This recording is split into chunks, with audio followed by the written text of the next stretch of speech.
Et maintenant, veuillez accueillir the founding patron of the Invictus Games, Duke of Sussex, Prince Harry.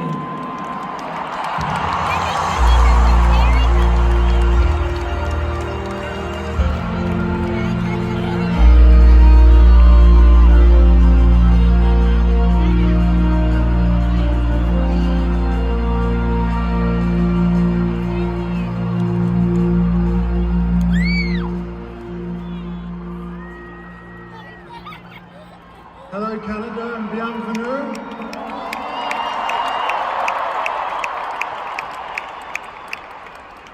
So, the Toronto Games in 2017 were incredible.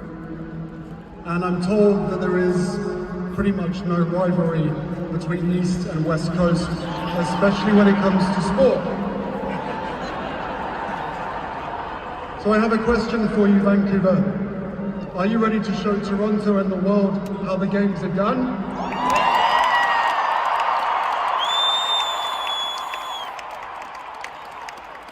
Good. We don't have to go through that again. That was perfect the first time. Thank you. I would like to begin by honoring the First Nations who are hosting this year's games. Lilwat, Musqueam, Squamish, and Selutru. Hikesap, Kukwila.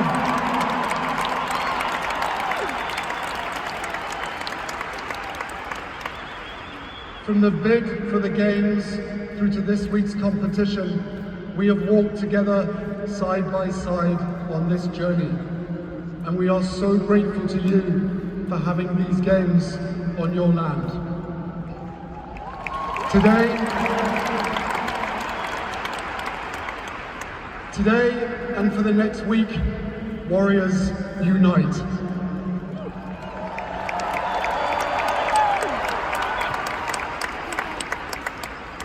In this moment of difficulty and division in many parts of the world, we gather here in Vancouver in a spirit of unity.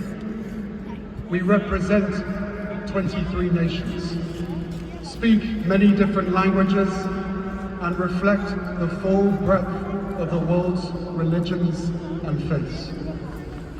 Beyond any differences, here at the Invictus Games, we are grounded in mutual respect, competing fiercely but believing in one another, supporting one another, and rooting for one another.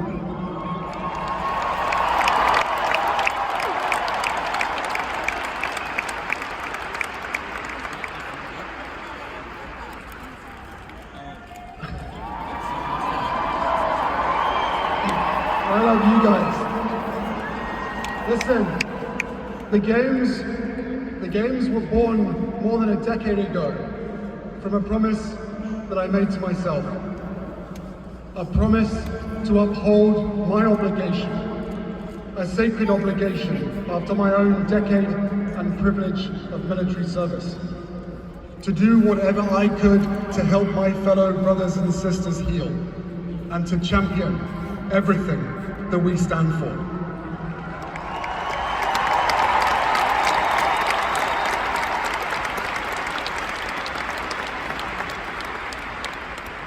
Over the past decade, I've lost count of the times that we've heard you tell us that the Invictus Games saved you.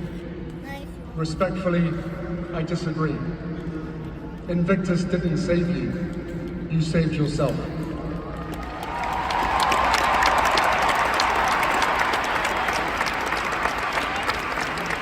It was you who pushed through the doubt and despair. You who summited your own mountain and brought us along with you. It was you who kept going even when you didn't think you had any more to give. We didn't do that.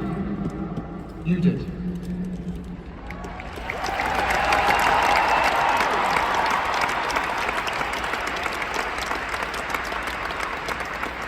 The Games simply reveal what is already within you, that scarcest and most precious of the world's resources, character. a spirit of fortitude and perseverance that can never be defeated.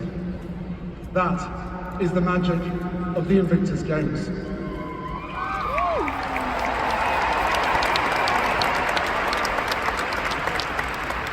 One of the most powerful ways of healing comes not from the hospital or recovery center, but from having a sense of purpose, a sense of belonging, from being a part of something greater than ourselves.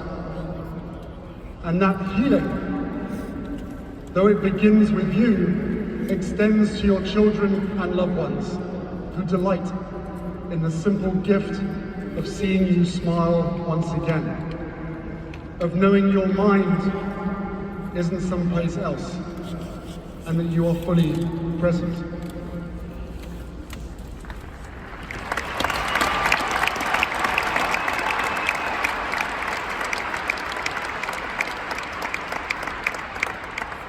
At this moment, when there is no shortage of crises, no absence of uncertainty, no lack of weak moral character in the world, the values you embody, the way you carry yourselves, not only the Invictus Games, but each and every day, your courage, your resilience, your humanity, illuminate a path forward for us all, and for that we thank you.